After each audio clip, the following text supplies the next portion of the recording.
Bismillahirrahmanirrahim. Assalamualaikum warahmatullahi wabarakatuh. Waalaikumsalam warahmatullahi wabarakatuh. Kami dari kelompok kedua ingin mempresentasikan tentang what we already know about children and media. Next.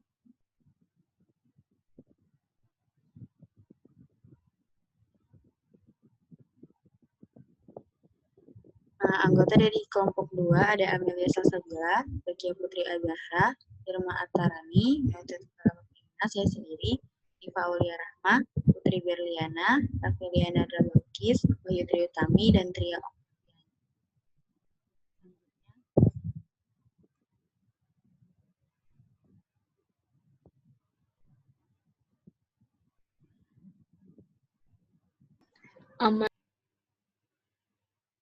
Oke, yang pertama, apa yang sudah kita ketahui tentang anak-anak dan media? Oke, yang pertama, media itu tidak secara inheren baik atau buruk. Mereka adalah teknologi yang dapat digunakan dengan berbagai cara. Karya ilmiah yang luas tentang peran media dalam kehidupan anak-anak menunjukkan bahwa media seperti buku, koran, majalah, televisi, radio, bioskop, komputer, internet, dan telepon seluler saat ini berfungsi sebagai salah satu agen sosialisasi paling sentral, menginformasikan perilaku, sikap, dan pandangan dunia.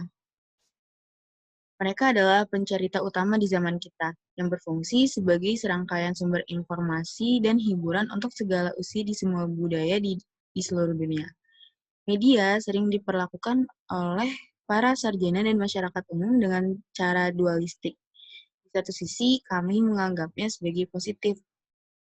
Ada harapan besar dan ekspektasi besar bagi media untuk memperkaya kehidupan anak-anak, mengubah perilaku tidak sehat, merangsang imajinasi dan kreativitas, memperluas pendidikan dan pengetahuan, mendorong inklusi dan toleransi, mempersempit kesenjangan sosial, serta merangsang perkembangan dan masyarakat sipil. Di sisi lain, ada juga kecemasan besar yang terkait dengan kemampuan media untuk mematikan indera, menghambat imajinasi, atau permainan bebas, serta mengembangkan ketidakpedulian terhadap rasa sakit orang lain, mendorong perilaku destruktif, melanggengkan stereotip, menyebabkan kemerosotan nilai moral, menekan nilai lokal, budaya, dan berkontribusi pada kerenggangan sosial. Selanjutnya akan dijelaskan oleh teman saya.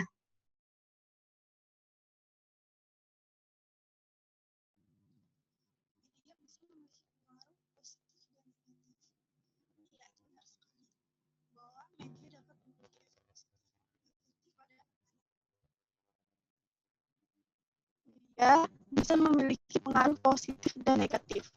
Ya, itu benar sekali bahwa media dapat memiliki efek positif maupun negatif pada anak-anak, bergantung pada konten yang kita berikan, konteks di mana mereka dinikmati, dan karakteristik individu dari anak-anak yang menggunakannya.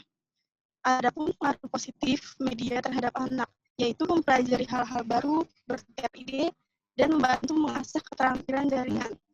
Bisa membantu untuk memotivasi anak agar lebih baik dalam berkomunikasi dan mendorong kebebasan mengekspresikan diri mereka. Selanjutnya akan dilanjutkan oleh Putri.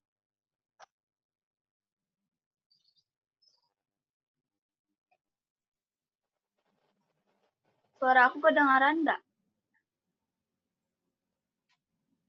Maaf, ini aku yang jelasin. Oh, Zakia ya? Sekarang siapa? Zakia dulu. Yang plat 5 belum. Yang bagian ini aku kan. Mas. Dari dulu. Berarti langsung mulai di saat nih. Saat yang bersamaan kami menemukan beberapa keberhasilan melalui jalur komunikasi baru. Ada juga banyak bukti yang mengatakan bahwa media dapat memberikan pengaruh yang sangat negatif pada anak-anak dan remaja. Misalnya seperti cuplikan kekerasan televisi, film, dan video game yang sangat umum untuk konten media di seluruh dunia.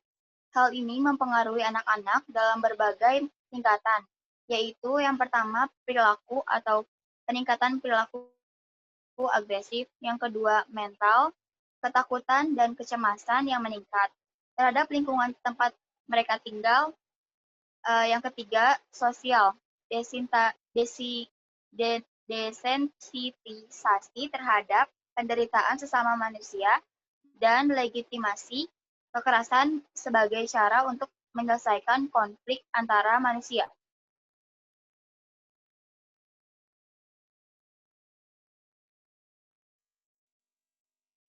Dia untuk membuat perbedaan. Potensi itu artinya sebuah kemampuan. Jadi potensi media adalah adalah kemampuan kita dalam menggunakan media. Next.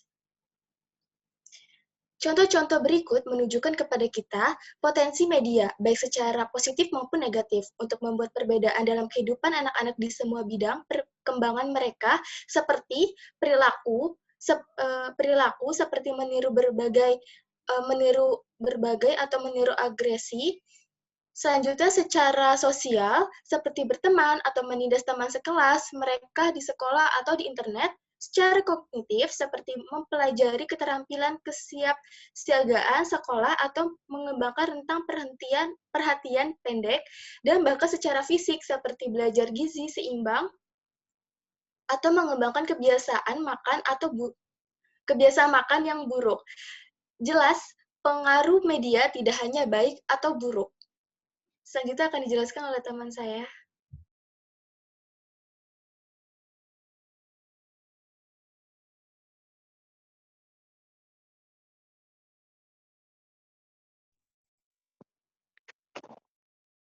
Di sini ada pentingnya orang tua perlu batasi penggunaan media sosial anak. Sejumlah dampak positif keberadaan internet, yaitu pertama, ada berkembangnya kemungkinan untuk bersosialisasi, komunikasi dan tidak saya profil. Selain itu, ada juga sejumlah dampak negatif atas keberadaan internet. Yang pertama, ada akses yang tanpa batas terhadap tayangan yang berbau kekerasan dan pornografi. Kedua, memicu perilaku konsumtif untuk membeli benda yang diiklankan di internet. Ketiga, ada melakukan sexting atau saling berkirim pesan tertulis maupun bergambar yang dapat membangkitkan birahi. Dan keempat, ada melakukan dan menjadi korban cyberbullying. Selanjutnya akan dijelaskan oleh teman saya.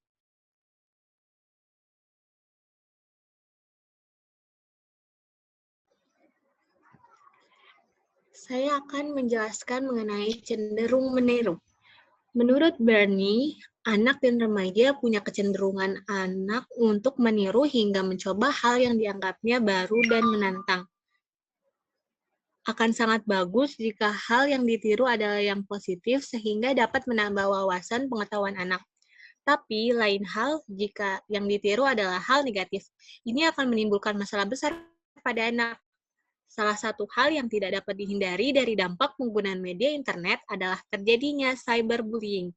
Dr. Bernie mengungkapkan bahwa di Indonesia menunjukkan persentase yang relatif tinggi anak-anak yang menjadi korban cyberbullying, yaitu 55% cyberbullying di lingkungan sekolah dan 45% di luar lingkungan sekolah. Orang tua bertanggung jawab dalam memberi batasan penggunaan internet bagi anak guna menghindari dampak negatif di atas. Selanjutnya akan disampaikan oleh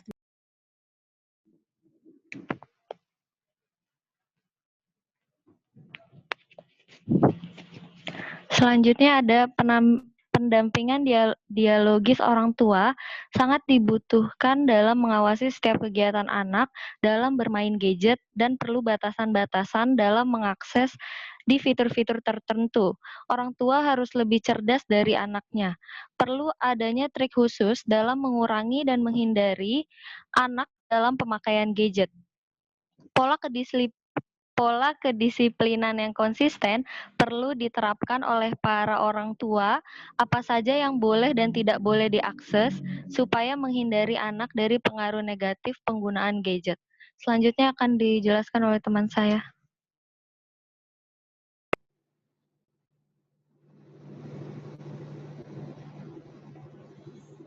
Selanjutnya, pentingnya pendampingan biologis orang tua dalam penggunaan gadget pada anak usia dini.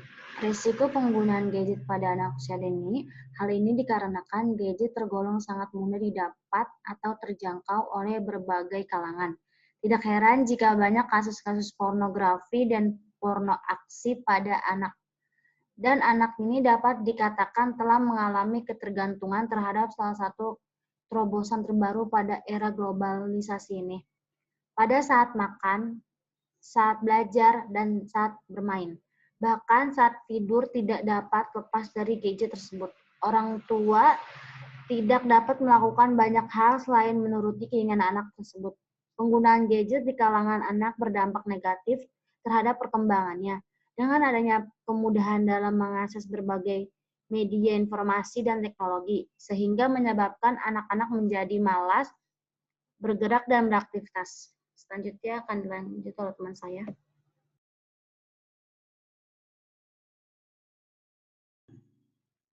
Adapun kesimpulannya adalah pendampingan dialogis dari orang tua sangat diperlukan untuk meminimalisir anak dari pengaruh negatif penggunaan gadget. Apabila sedang menggunakan gadget, orang tua harus melindungi anaknya, mengarahkan untuk membuka fitur-fitur yang sesuai dengan tahap perkembangannya. Pendampingan yang dimaksud adalah orang tua tidak hanya melihat anaknya yang sedang bermain gadget, akan tetapi orang tua harus mampu menjadi guru bagi anaknya.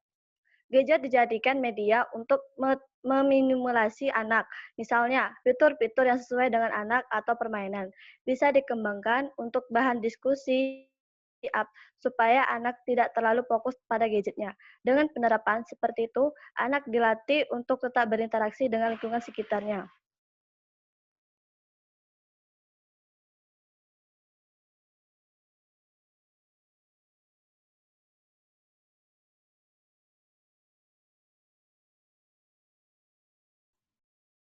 Ya, cukup sekian presentasi dari kelompok 2. Kurang lebihnya mohon maaf. Assalamualaikum warahmatullahi wabarakatuh. Waalaikumsalam warahmatullahi wabarakatuh. Waalaikumsalam warahmatullahi wabarakatuh.